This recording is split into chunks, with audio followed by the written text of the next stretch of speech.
Muy buenas noches. Bienvenidos al Seminario de Apertura 2021. Quienes habla es Pablo Wright, rector del Instituto Bíblico Evangélico Mendoza en Mendoza, Argentina. Todos los años realizamos un seminario de enseñanza abierto a todo el público evangélico a fin de desafiarnos a más en el crecimiento espiritual. Invitamos oradores que nos alimentan, nos alientan y nos hacen reflexionar sobre aspectos importantes de nuestra relación con Jesús, con los demás y con nuestra misión en el mundo. Este año no es excepción. El tema que nos convoca en las 3 noches de seminario este año es Cristianismo y Posmodernidad, implicancias para la misión de la Iglesia. Nuestra sociedad está cambiando a pasos agigantados y para muchos no es un proceso muy cómodo. Parece que la manera o forma en que cumplimos la Gran Comisión no está produciendo los resultados de antes. Quizás debemos pensar en cómo empaquetamos el Evangelio del mensaje del Evangelio para poder llegar a las personas hoy en día. Aclaro, el mensaje del Evangelio no cambia. Solo al creer en Jesús como Salvador puede una persona llegar a conocer a Dios y tener la vida eterna. Pero quizás la manera de llegar a las personas con este mensaje eterno puede ser pulida, enfocada, creativamente presentada para que llegue a más gente y así sean transformados por Cristo Jesús. Ese es el tema que nos ocupa en estos días.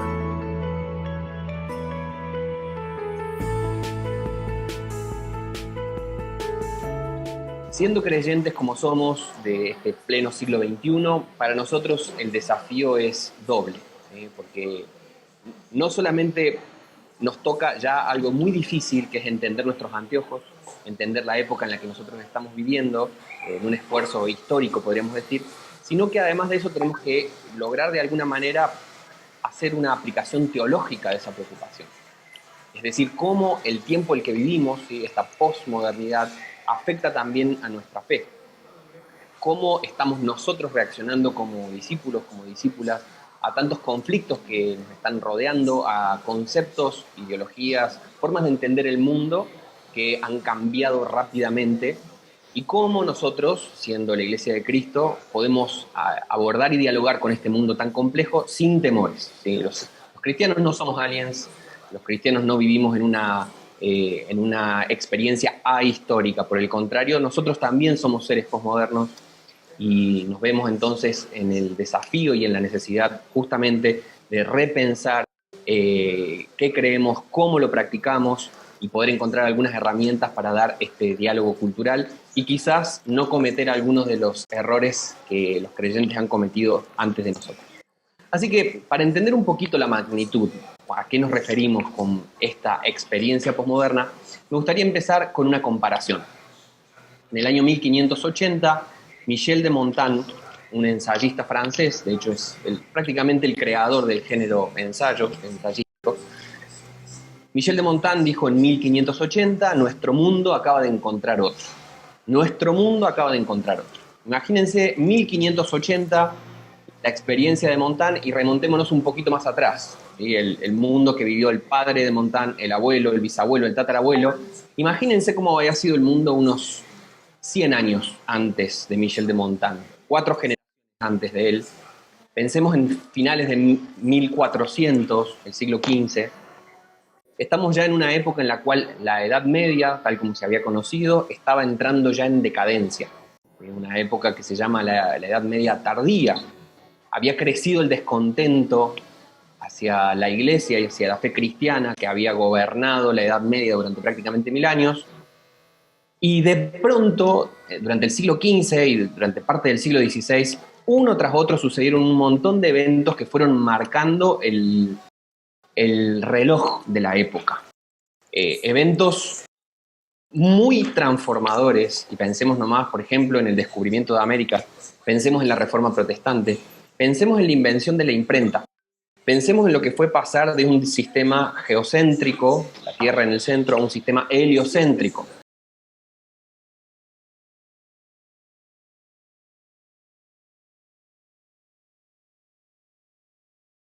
Pensemos en el cambio económico que vino con el fortalecimiento de la burguesía. Pensemos en lo que fue el cambio desde un sistema feudal hacia lo que serían los estados modernos, los estados-nación que fueron naciendo justamente en esa época. Tantas transformaciones juntas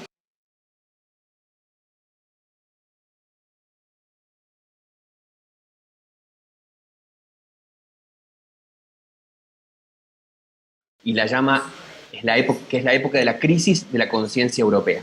Es una época de crisis de la conciencia europea, y cuando pienso en el tiempo que a nosotros nos toca vivir, creo que estamos en una magnitud de crisis un poco similar.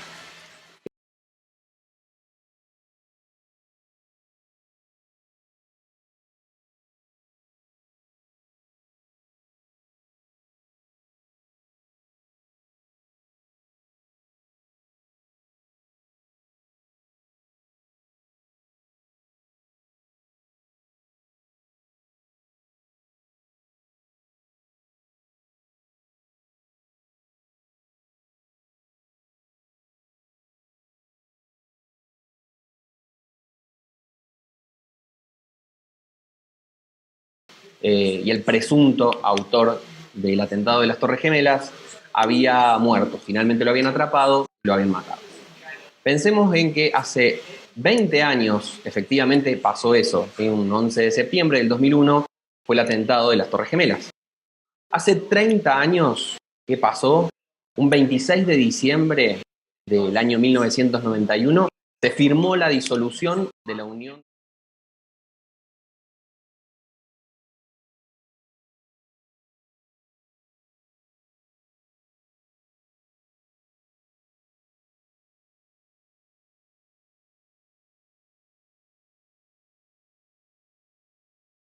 En 1971 salió a la venta eso que ven ustedes ahí, que es un Intel 4004, el primer procesador comercial de la historia.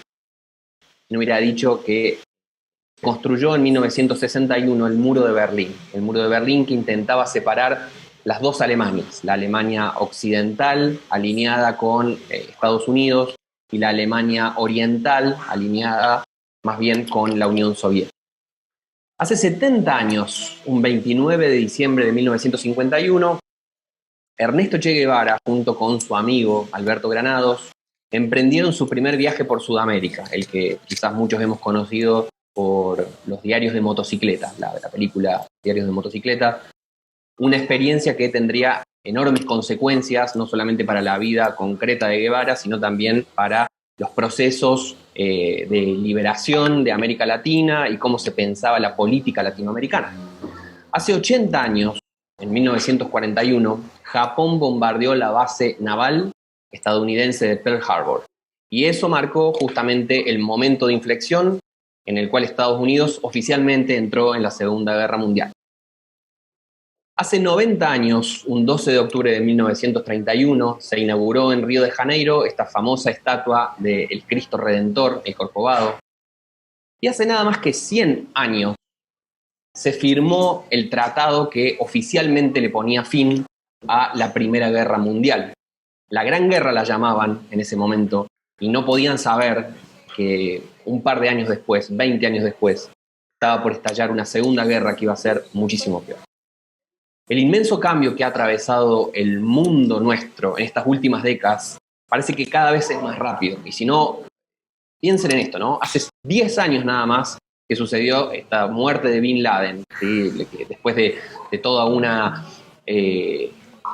gran opereta internacional de la lucha contra el terror, y a partir de cómo se fueron posicionando los países de Occidente, cómo se fue armando un bloque más bien relacionado con el mundo árabe, y pareciera que surgía como una especie de nueva guerra fría. De todo esto y la muerte de Bin Laden sucedieron solamente 10 años, y sinceramente parece un siglo. Imaginemos, si no, también que todavía no cumplimos un año desde que en Argentina se decretó la cuarentena obligatoria. Es difícil imaginar, aunque todavía no pasó un año, imaginar un poco el mundo como era antes es un poco difícil, y cómo va a ser después también. No sé si les pasa a ustedes, pero a veces veo películas o series y me doy cuenta que la gente no tiene el barbijo, y raro, digamos, mirar eso, cómo es que la gente esta se está abrazando sin distanciamiento social y sin barbijo. El cambio que hemos estado viviendo y que estamos atravesando ahora mismo no solamente tiene que ver con la tecnología. Generalmente se conecta, bueno, el mundo en el que estamos viviendo tiene que ver con la tecnología, el impacto de Internet. Está bien, Internet y la tecnología, las computadoras y los Androids y todo esto ha acelerado procesos, ha profundizado, son herramientas que han acelerado un poco las cosas. No obstante, de fondo hay muchísimos procesos muy complejos a nivel social, económico, político y cultural. Y si no, pensemos en algunos de estos sucesos que le dan un poco de sentido al caos y a la crisis en la que estamos actualmente. Pensemos en el significado de la globalización. El hecho que de pronto nosotros nos podamos enterar de lo que está pasando en otra parte del mundo mientras está pasando, o como lo que está sucediendo ahora, ¿no? Se están conectando desde España, desde diferentes partes de Argentina, desde diferentes partes de América Latina, a ver esta conexión. Yo estoy ahora sentado en una silla en la ciudad de Córdoba, conectado con la gente del seminario que está en Mendoza, y de alguna forma todos estamos relacionados al instante. Esa es la globalización en su mejor expresión, pero va mucho más allá de eso.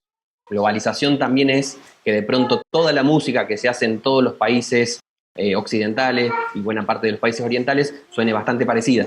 Que los héroes que produce Hollywood sean reconocibles en todo el mundo, ¿sí? Eso también es globalización. Hablamos también, por ejemplo, de la deconstrucción de la herencia occidental. Ya voy a desarrollar un poquito más este concepto, pero Occidente, la cultura occidental se construyó durante varios siglos como el faro de la humanidad, por así decirlo. Un faro visto como el lugar de la verdad, del progreso, de la ciencia, pero de pronto, al llegar a ese punto, de pronto eso entró en crisis y empezamos a deconstruir el sentido que tenía ese ideal occidental, ¿sí? Esa herencia occidental que durante tanto tiempo se aceptó sin mucha crítica. Estamos también en una época de relativismo cultural. Como somos conscientes de la cantidad incontable de culturas a lo largo del mundo, incluso de subculturas dentro de la misma geografía, no podemos ya hoy en día como habitantes del siglo XXI sentirnos con el tupé, sentirnos con el orgullo, con la soberbia de decir que nuestra cultura es la cultura verdadera y que las demás están todas equivocadas. Por el contrario, pareciera hoy en día que este conocimiento relativiza todas las cosas. Sabemos que en otros lados lo hacen diferente, que en otros lados la familia funciona diferente, que en otros lados la economía funciona diferente, la música tiene un sonido un poco distinto. Entonces nos cuesta llegar a un punto en el cual podamos afirmar algo realmente, ¿sí? Todo está teñido por una relatividad cultural. Pensemos también en el neoliberalismo, ¿sí? Es decir, esta idea que construye individuos no tanto por una clave filosófica o religiosa o ontológica, podríamos decir, sino más bien que construye individuos como consumidores. Cada uno de nosotros es, en un paradigma como el que vivimos, consumidores, ¿sí? Así se nos trata. Todos los estímulos constantes que recibimos de la pantalla, que recibimos en la calle, nos ven a nosotros como posibles clientes, como posibles consumidores de lo que se está ofreciendo. Es una época de profundo individualismo también, un individualismo exacerbado, creo yo, por las redes sociales, que de pronto nos van construyendo un mundo a nuestra imagen y semejanza.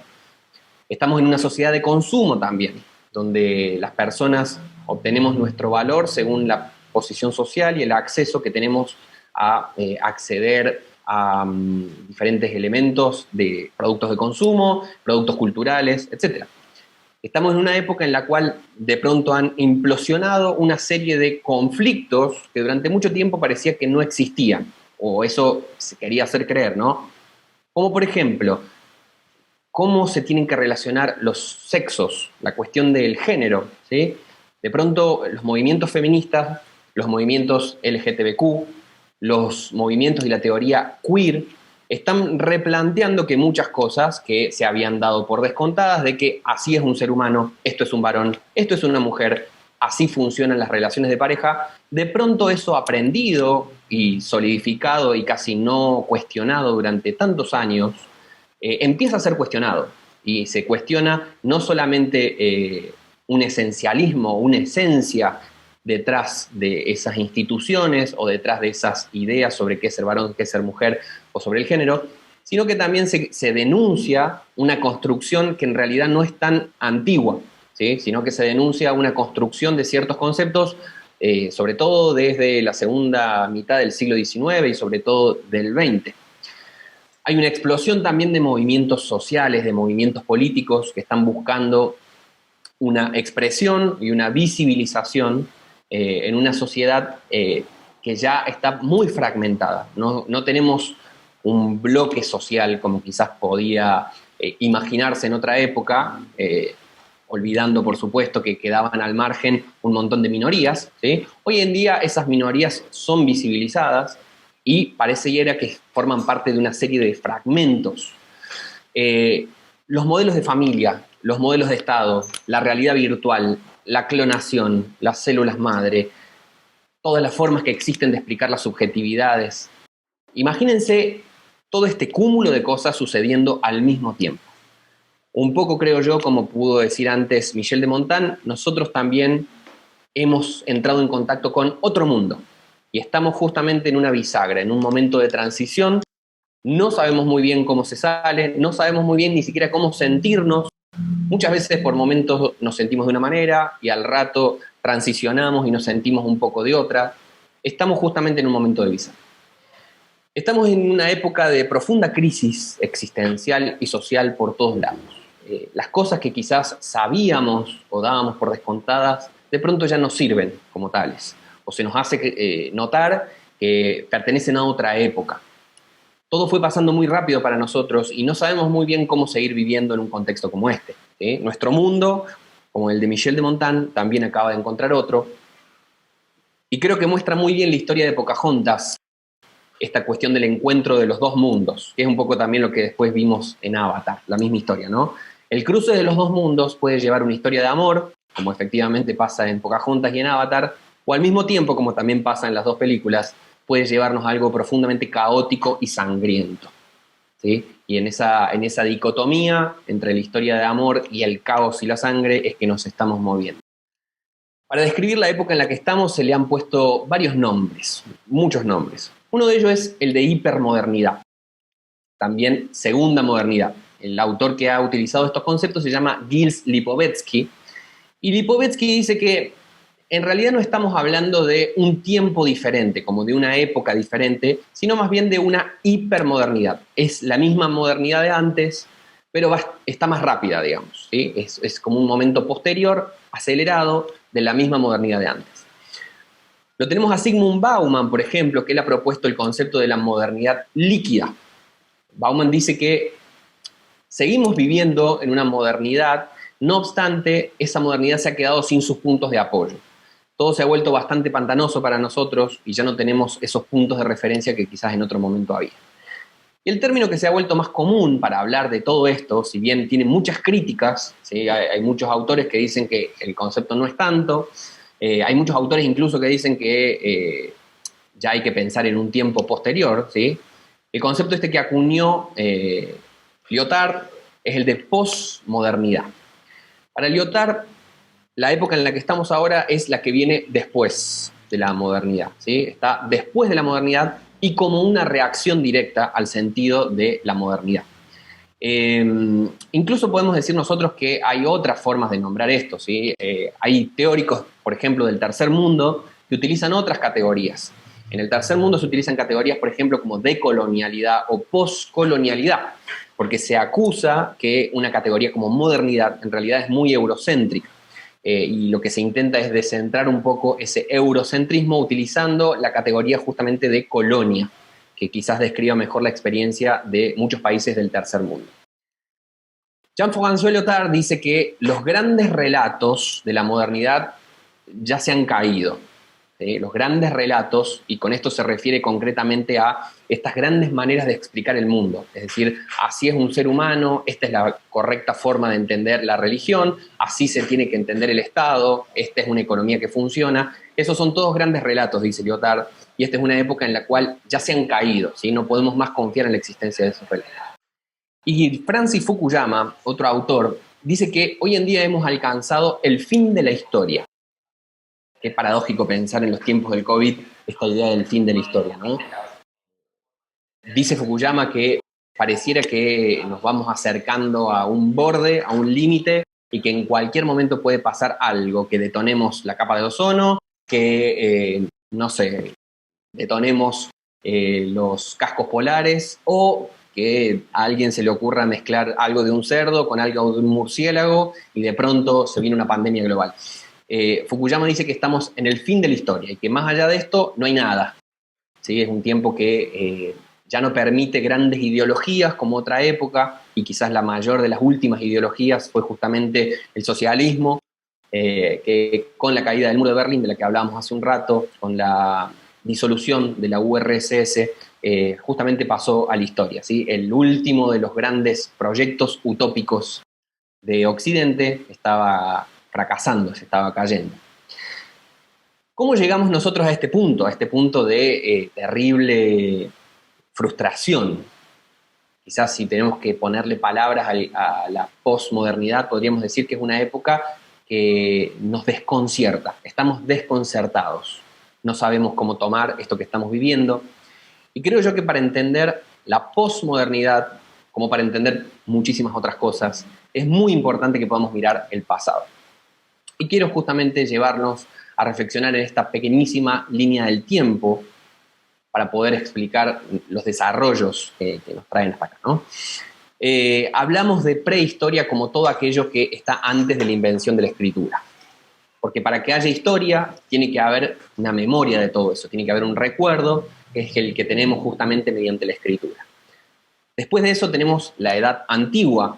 La Edad Antigua es una época donde se suceden una serie de imperios que intentan tomar control de buena parte de Europa, Asia, África, hasta que todos esos imperios son consolidados bajo el dominio del Imperio Romano. Es justamente el tiempo en el cual aparece en escena Jesucristo.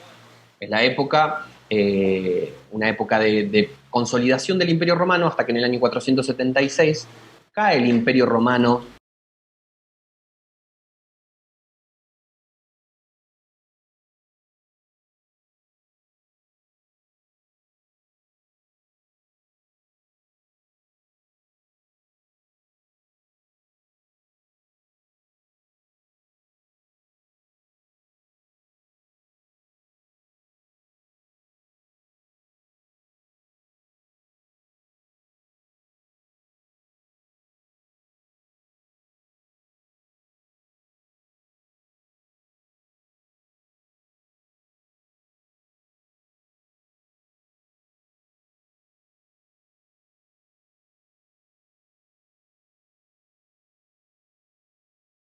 políticos ya no tenían el César.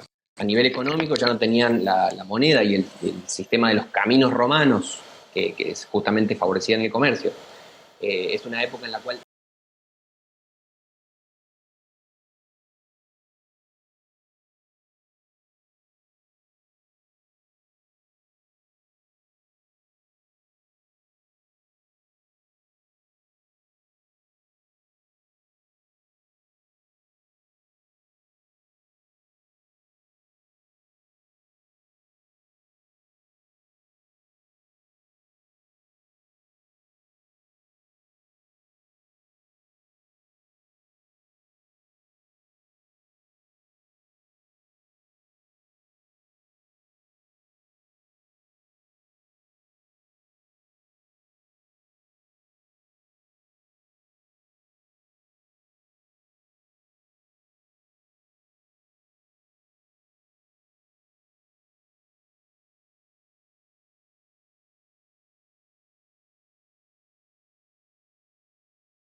era el logos que aglutinaba al mundo medieval.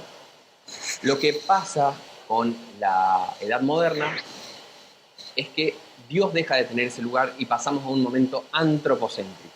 El ser humano desplaza a Dios del medio y se convierte en el centro de todas las planificaciones, lo cual no significa que la religión desaparezca, lo cual no significa que el cristianismo desaparezca, pero sí empezamos a observar un proceso secularizador en la cultura occidental, y el ser humano se convierte en el centro. Lo que antes había sido Dios, ahora es el ser humano.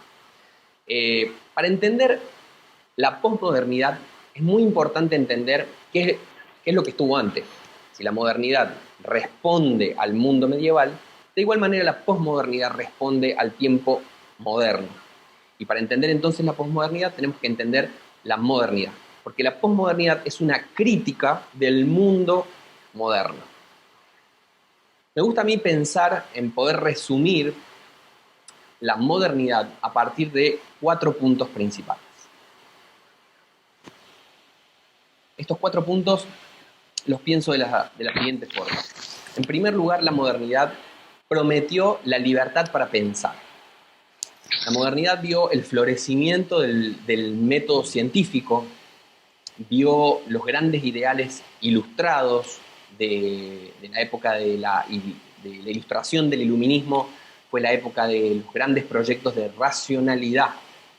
Se miraba a la Edad Media como una época oscura, donde no había lugar para pensar, libertad para pensar, y la modernidad quiso remediar eso, quiso ser un tiempo donde la gente podía tener la libertad para pensar y para poder sacar, mediante la ciencia, mediante la razón, sus propias conclusiones sobre el universo. Fue una época que también prometió la libertad para elegir.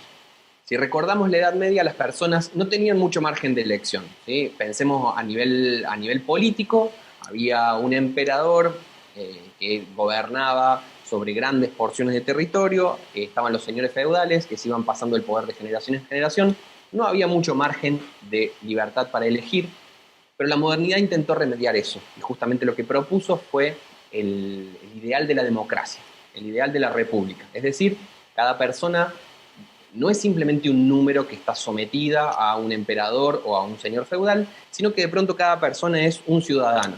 Se constituye como un individuo con poder de decisión, con libertad para elegir qué camino queremos tomar socialmente, ¿sí? Cómo vamos a definir nuestro camino como sociedad. Fue también una época que promovió una libertad para hacer.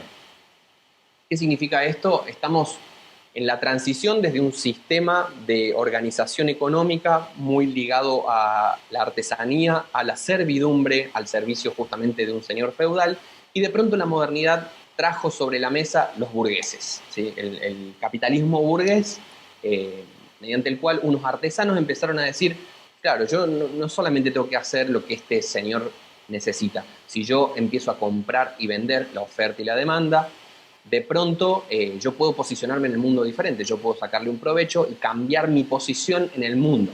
El libre mercado se promovió como la solución mediante la cual todo el mundo iba a tener lo que necesitaba, ¿sí? Porque mediante la compra y la venta uno iba a poder tener la posición en el mundo que se mereciera. Si uno trabaja mucho, si uno se esfuerza mucho, iba a poder salir adelante, iba a poder encontrar su lugar en el mundo y prosperar. Y fue también una época, la modernidad, que promovió y predicó la libertad para ser. Esto está en directa relación con el ideal del renacimiento y del humanismo. Pensemos en la Edad Media como una época en la cual lo que yo soy está determinado por el lugar donde nací, soy hijo de tal. No por nada en esa época los nombres de las personas eran un nombre propio y después hijo de tal. Yo soy tal persona porque soy hijo de tal. Y si mi papá fue un artesano, yo voy a seguir siendo un artesano. Si fue un campesino, seré un campesino, perdón. Si fue un siervo, yo también voy a ser un siervo. Y si fue un rey o un señor feudal, yo también lo voy a hacer. No hay movilidad social en la Edad Media. Y justamente la modernidad se queja de eso y viene a traer la posibilidad de ser. El ser humano, mediante un ideal humanista, mediante el ideal que también predicó el Renacimiento y que encontramos en incontables cuadros, en incontables esculturas, predicó la posibilidad de que el ser humano se pare sobre sus propias piernas. Pensemos en una obra, por ejemplo, como el David de Miguel Ángel. El David está parado, erguido, mirando hacia el futuro y no le preocupa lo que los demás piensen de él, ¿sí? Es un ser humano que no responde a nadie más que a sí mismo, ¿sí? Cree que tiene la libertad para hacer lo que quiera. Todos estos ideales que prometió la modernidad fueron creando una teleología de la historia. Teleología es una palabrita que tiene una raíz en el griego y que significa que la historia tiene una finalidad, que las cosas apuntan en una dirección, que tienen un propósito. Y la teleología de la historia que predicó la modernidad se resume muy bien, para mí, en la bandera de Brasil. La bandera de Brasil es como la forma en la cual queda bien en claro a qué se resume, ¿sí? A qué apunta esta teleología de la historia. Orden y progreso. El ser humano, mediante el capitalismo burgués, mediante la ciencia y la razón, mediante el ideal del humanismo, de poder ser lo que quisiera, mediante la democracia y la república, no solamente iba a poder ordenar las sociedades, sino también progresar, salir adelante, es decir, nunca más estar en una época oscura, sino que justamente iba a estar iluminada por la luz de la razón. Y con el positivismo de finales del siglo XIX, realmente pareciera que estas épocas oscuras habían quedado atrás. El positivismo del siglo XIX es como la apoteosis, el punto más alto de los grandes ideales modernos, y parecía en ese momento, o eso creían, que finalmente la humanidad estaba llegando a su plenitud. El gran teórico del positivismo se llamó Augusto Comte, y Comte convenció a muchísima gente de que la historia de la humanidad estaba siempre yendo hacia adelante y hacia arriba. Atrás habían quedado los tiempos oscuros de la religión, los tiempos medievales, los tiempos mitológicos. El ser humano, ya bien parado sobre sus propios pies, con libertad para pensar, para ser, para hacer y para elegir, había finalmente alcanzado, decía Comte, la era positiva. La era positiva era la última fase del progreso humano, una época dominada por la ciencia y por la industria. Según Comte, lo que iba a pasar en esta época tan gloriosa que estábamos en el siglo XIX, según su mirada, lo que iba a pasar era que los científicos iban a guiar a la sociedad, iban a ser como los sacerdotes de la sociedad, que mediante su conocimiento científico guiaran por un camino absolutamente cierto. No iba a haber dudas de que esa era la verdad absoluta, y que estos hombres de ciencia iban a poder realizar sus sueños gracias a los industriales. Los industriales iban a ser los que iban a poner en marcha.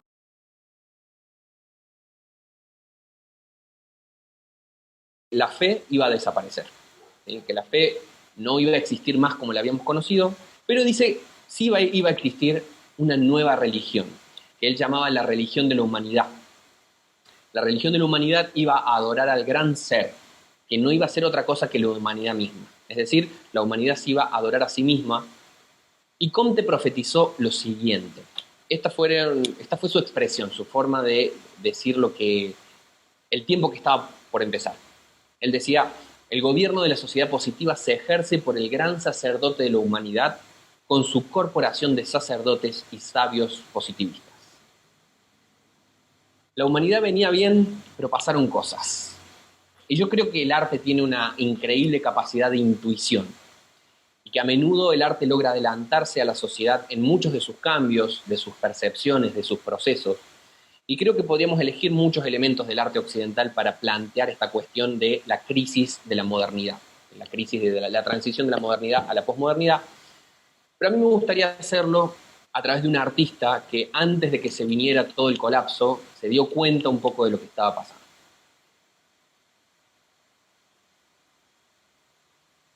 Este muchachito venía de la ciudad de Málaga y se llamaba Pablo y era pintor.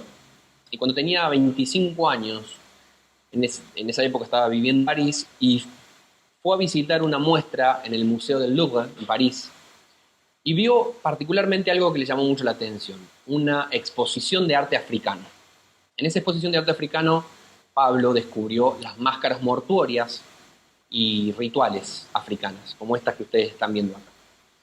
Cuando las conoció quedó muy profundamente sorprendido y ese mismo año un amigo suyo llamado Henri Matisse lo invitó a comer a su casa y Matisse también tenía algunas máscaras africanas, tenía una colección en su casa y le explicó un poquito más el sentido que tenían estas máscaras, el mundo simbólico que intentaban representar estas máscaras mortuorias y tan sorprendido quedó por la experiencia Pablo que esa misma noche volvió a su casa y empezó a hacer algunos bocetos y empezó a experimentar con todo lo que significaba ese imaginario dentro de su propia obra. Y un ejemplo de esto que fue experimentando fue esta pintura de 1907 que se llama Cabeza de Mujer.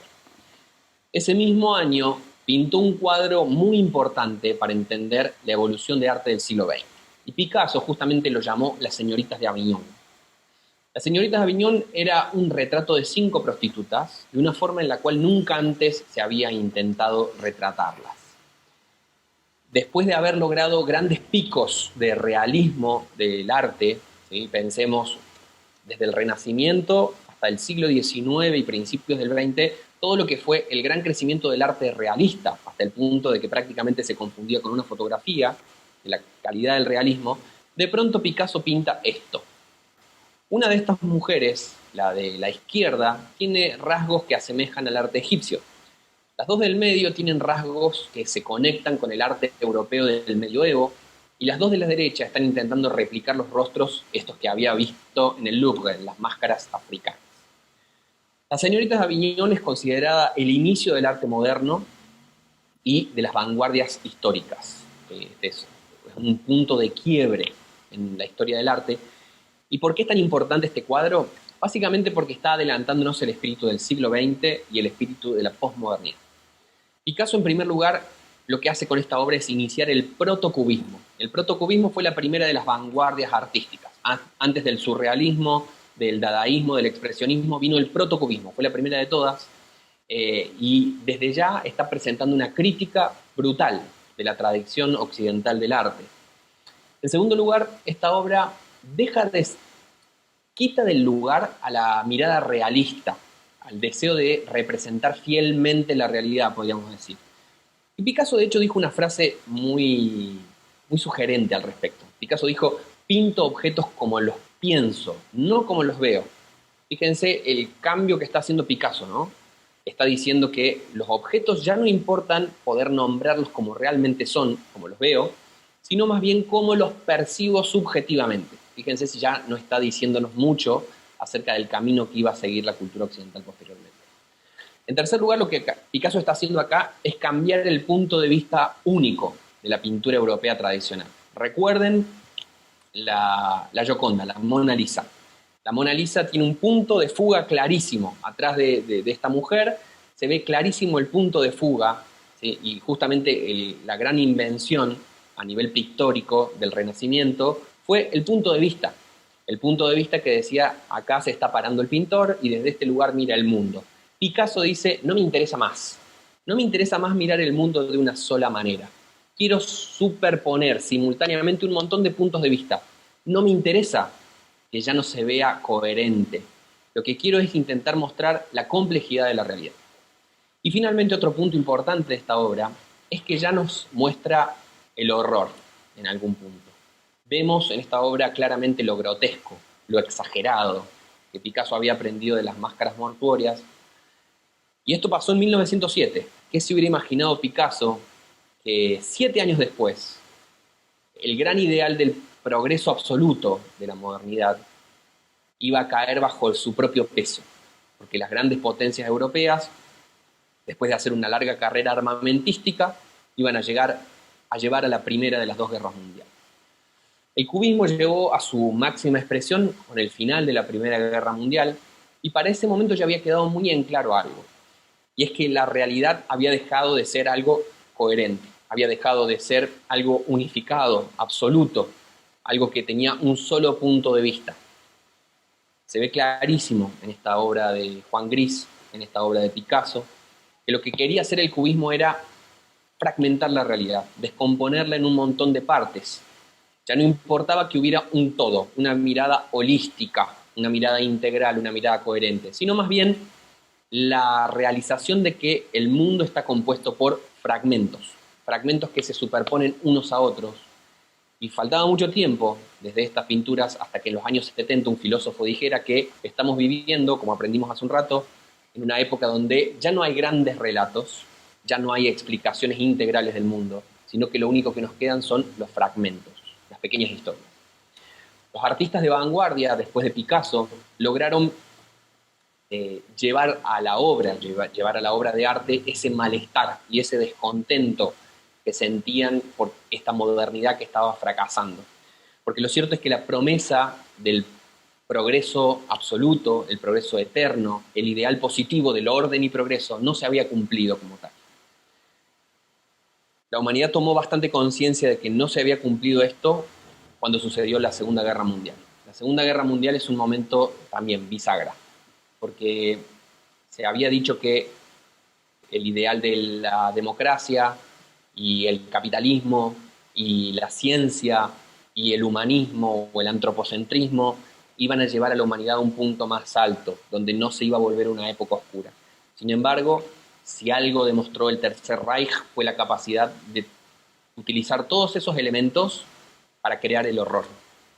No hubieran existido los campos de concentración sin un conocimiento muy profundo de hasta qué punto se puede hacer sufrir un ser humano.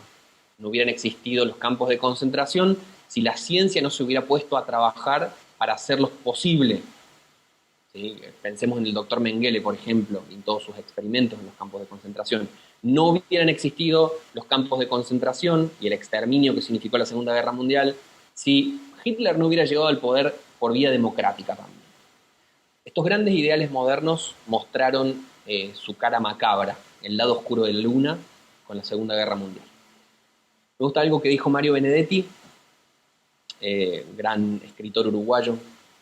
Benedetti decía que cuando creíamos que teníamos todas las respuestas, de golpe cambiaron todas las preguntas. Así que la segunda mitad del siglo XX es casi como si hubiera nacido un nuevo mundo. Volvemos a Michel de Montaigne, nuestro mundo acaba de encontrar otro. Y como siempre pasa, cuando uno está despechado, cuando uno ha vivido una situación traumática, intenta alejarse lo más posible de lo que ha conocido. Nosotros vivimos en un mundo despechado, posmoderno, e intentamos separarnos de la experiencia moderna. Nos sentimos defraudados de las promesas que la modernidad no cumplió. En Argentina, como nos gusta decir, cuando uno se quemó con leche, ve la vaca y llora. ¿Sí? Occidente se quemó con la leche de la modernidad y de pronto cuando vemos algo que se parece a eso, inmediatamente se nos eriza la piel y sentimos que nos tenemos que defendernos. Entonces, ¿qué hacemos en esta época? Básicamente nos estamos yendo al otro extremo. Como pensamos y sentimos que nos mintió el ideal de la razón y la ciencia, la despechada respuesta que da la posmodernidad es entregarnos a las emociones, a lo efímero, a lo instantáneo, al placer. No hay nada más. Es esto. Estamos en el fin de la historia, dice Fukuyama. No hay nada más que esto. Entonces, ¿qué podemos hacer mientras tanto? Pasarla lo mejor posible. ¿Sí? Ya no hay nada más. No podemos creer que se pueda construir algo que nos trascienda. Entonces lo único que nos queda es lo inmediato, lo instantáneo. Como sentimos que nos mintió también el ideal de la democracia, tenemos una respuesta un poco visceral también, y que es básicamente descreer del poder del Estado. Rechazar toda idea de autoridad.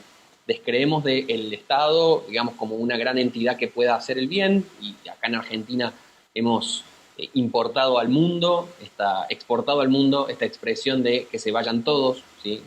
Gran expresión que muestra como este desencanto del poder del Estado y de su capacidad para transformar la realidad. Y bajamos también a nuestras relaciones esa misma desconfianza. Entonces, cualquier ideal de autoridad, sea en el aula, sea en la familia, sea en un trabajo, sea en la iglesia, cualquier cosa que se asemeje un poco a autoridad nos suena problemático. Y decimos, acá está a punto de pasar algo muy feo, justamente porque nos quemamos en el pasado con eso. Nos mintió también el ideal del capitalismo burgués y del libre mercado. Y tenemos una respuesta contradictoria en este punto.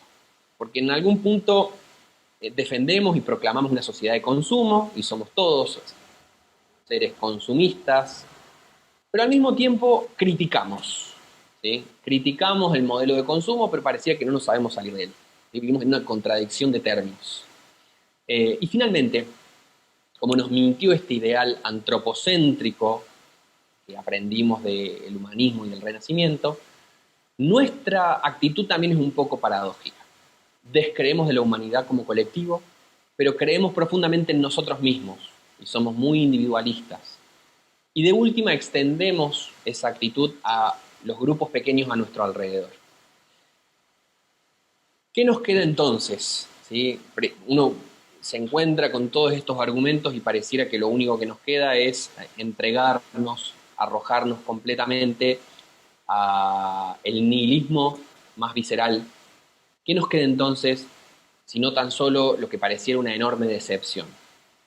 Pareciera que nos sentimos vagando, sin dirección y a la deriva, buscando nuevas utopías, y pareciera que de tanto en tanto aparece algún movimiento social que va a tener la capacidad de convertirse en la utopía final, ¿sí? La que necesitamos ahora que las otras se murieron, pero pasa el tiempo y esos proyectos, esas utopías colectivas, esos pequeños relatos que quieren ser grandes, muestran su propia frustración y su propio fracaso.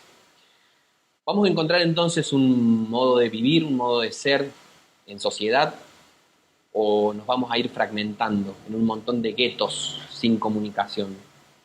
Y pensemos ahora también en esta crisis del COVID, cómo ha cambiado incluso nuestra misma noción, las nociones más básicas de sociedad, cómo han entrado en crisis las nociones más básicas de sociedad. Todo este recorrido que hemos hecho muy a las corridas, ¿sí? Hasta ahora hemos ido corriendo para intentar resumir en muy poco tiempo un montón de ideas, nos ayuda para entender un poquito el sentido de los procesos que ha ido viviendo la sociedad occidental y que gracias a la globalización nos afectan un poco a todos. No importa si vivimos en Europa, en Estados Unidos, en África, en América Latina, en Oceanía. No importa mucho, de una u otra manera, mediante la globalización todos estamos conectados. Quizás hay como una presencia de elementos modernos o premodernos en sociedades menos secularizadas que Estados Unidos o Europa. No obstante, la globalización ha ido haciendo que todo el mundo cante la misma canción. Pero lo que estamos intentando hacer en estas jornadas no es simplemente intentar entender la historia. Eso es muy importante. Y por eso quise dedicar esta primera charla para centrarme únicamente en eso. Además de entender la época en la que estamos viviendo, la invitación de estas jornadas es justamente preguntarnos qué significa todo esto que hemos aprendido para la fe cristiana. ¿Sí? No es simplemente una reflexión sobre la historia, aunque quiero empezar por ahí, ¿sí? Y por eso dediqué este tiempo simplemente para intentar entender un poquito la historia. Me gusta mucho que Jesús, antes de pronunciar ninguna palabra, se pasó 30 años intentando escuchar a la gente, intentando entendernos a nosotros.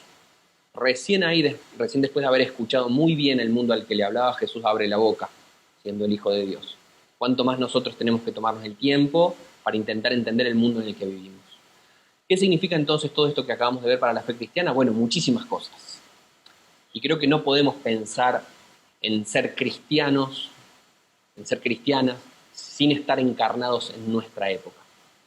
Y parte de estar encarnados en nuestra época significa hacer un gran esfuerzo antes de decir ninguna respuesta, por entender cuáles son las preguntas, cuáles son las preguntas que están latentes en este diálogo cultural. Porque si no nos tomamos el tiempo para escuchar las preguntas, vamos a responder algo, no se sabe qué. Algo vamos a responder, pero probablemente no va a ser la respuesta que esa pregunta estaba buscando. La posmodernidad ofrece un montón de valores y un montón de problemas y posibilidades y peligros, y quiero que se queden con esta idea, y con esto voy cerrando la charla.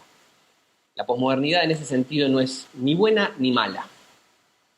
Muchas iglesias han construido un pequeño monstruo llamado posmodernidad, y a veces sin ese nombre, ¿sí? Llaman todo lo que está pasando como, bueno, las ideologías actuales, o lo que está pasando es todo lo malo.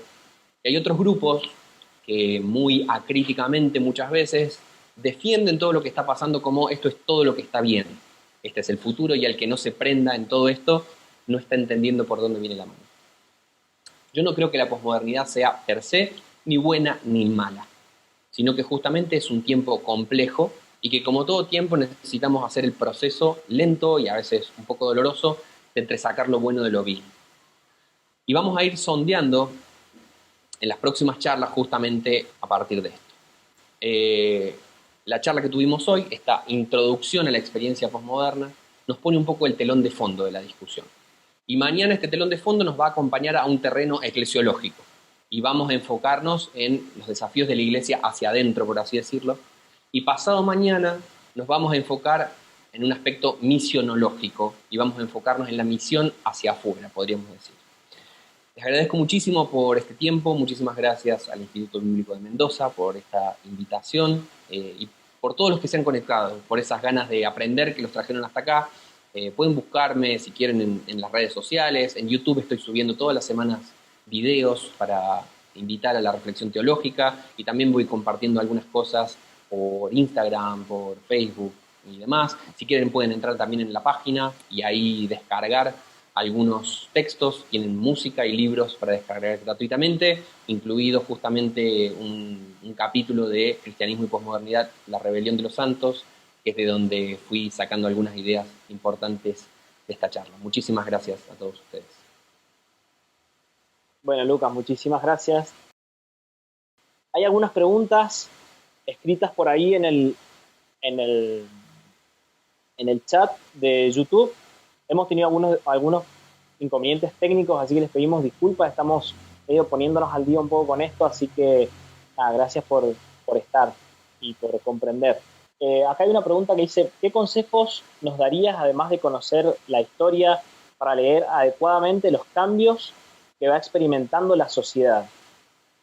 Eso está implícita, ¿no? en la pregunta, ¿no? Primero, leer mucha historia. Leer mucha historia, sea mediante la obra de historiadores concretamente, pero también mediante los críticos culturales, mediante los sociólogos, los antropólogos, que logran justamente meterse en algunos dilemas.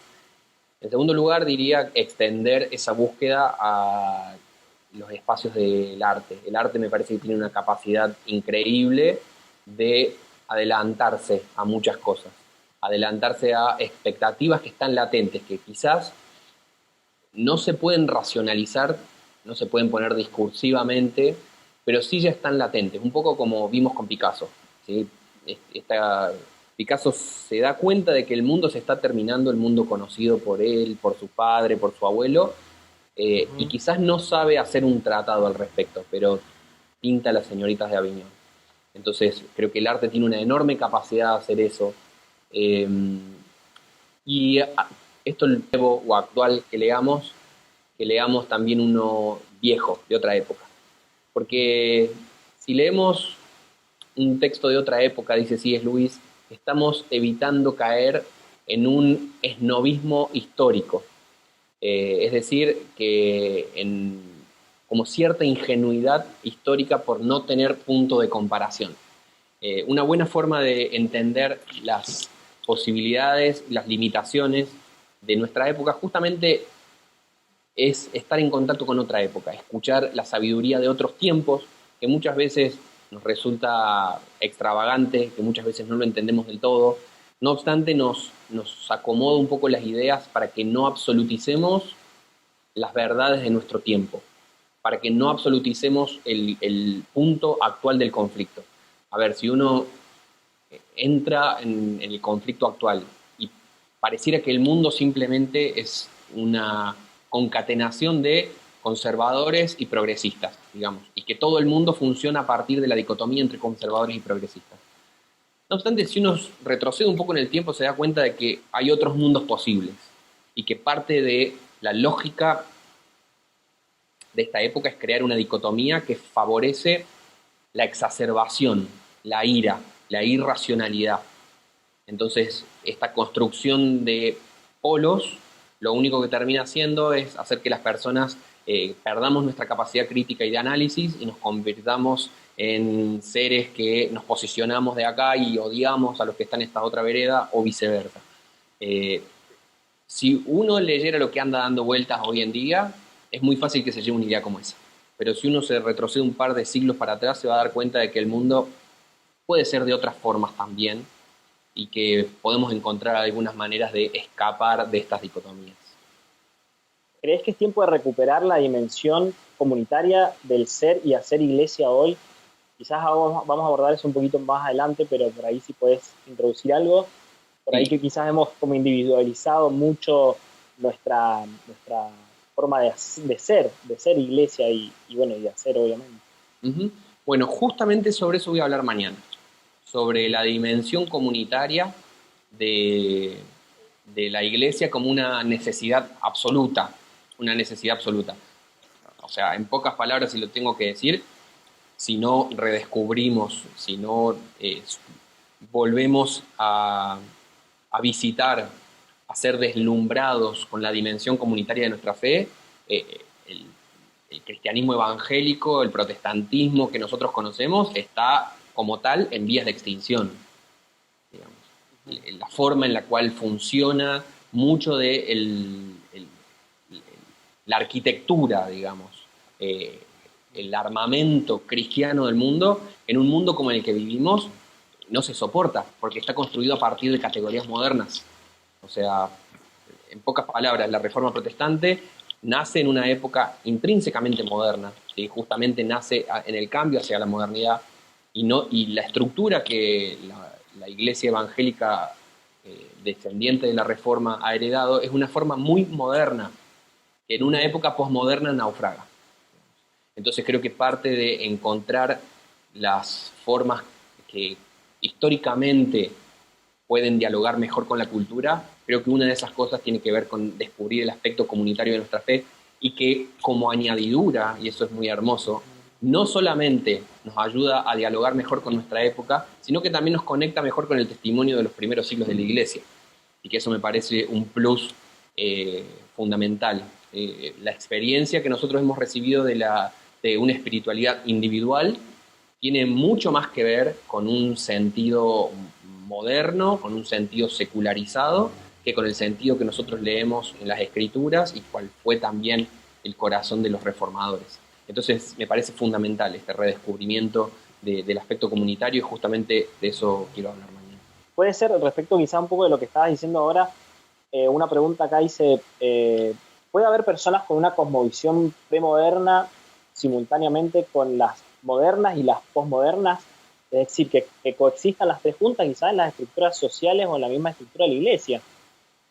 Bueno, muchos sociólogos al estudiar la realidad latinoamericana justamente notan eso, digamos, que en América Latina coexisten patrones posmodernos, modernos y premodernos muy mezclados.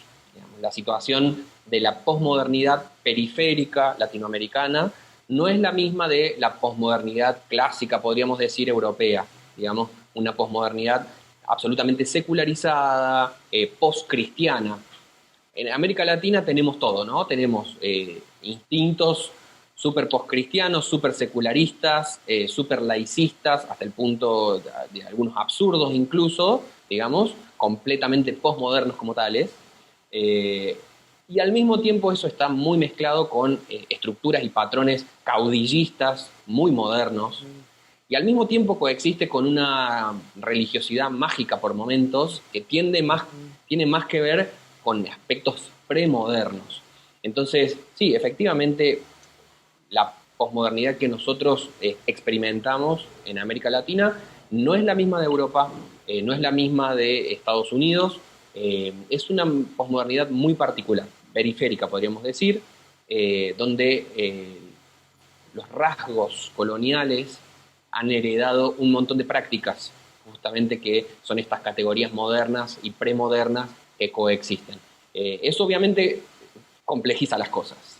Eso hace que el análisis, o sea, nos sirve Lyotard, nos sirve Bauman, nos sirve Lipovetsky, está todo bien con ellos. No obstante, nuestros dilemas como latinoamericanos y viviendo en esta época son más complejos que eso también. Perfecto, sí, genial, totalmente. Bueno, una pregunta acá en cuanto a eso nos dice, ¿cómo evitamos ser reaccionarios a los cambios? Quizás para algunas generaciones es un poco más sencillo porque que se han criado en eso, pero hay otras generaciones que están como trabajando eso por ahí, incluso en las mismas estructuras de la iglesia y de la misión y de los proyectos como iglesia. Bueno, nada, eso cuesta un montón. A ver, hay intereses económicos, políticos, muy concretos que buscan que reacciones. Hay gente que está muy interesada en que reacciones, porque la gente que reacciona es muy fácil de manipular. Hay un documental que les recomiendo ver que se llama Nada es privado. Creo que el nombre en inglés es The Great Hack. Y presenta justamente un repaso de todo el escándalo de lo que fue Cambridge Analytica hace un par de años, y todo el dilema con Facebook. Hace no mucho también salió un documental que se llama El dilema de las redes sociales, también lo recomiendo, para intentar entender qué es lo que está pasando. En pocas palabras nos dicen, una persona que reacciona es un muy buen consumidor, porque sabemos qué botón apretar. Entonces, quizás una recomendación es intentemos vencer el instinto natural de reaccionar. Naturalmente, probablemente vayamos por ahí, porque por nuestra naturaleza caída, porque somos habitantes de esta época, porque estamos condicionados para hacerlo. No obstante, poder evitar ser reaccionarios nos va a evitar que nos convirtamos en ovejas, digamos, de las cuales alguien está sacando provecho. Provecho por cómo votamos, provecho por lo que consumimos, lo que miramos. Evitar un poco caer en estas reacciones, que pueden ser reacciones en una vía o en la otra, pero evitar un poco esa actitud reaccionaria nos libra de convertirnos en eso. Si no, alguien está moviendo los hilos, digamos, y estamos siendo funcionales a esos deseos.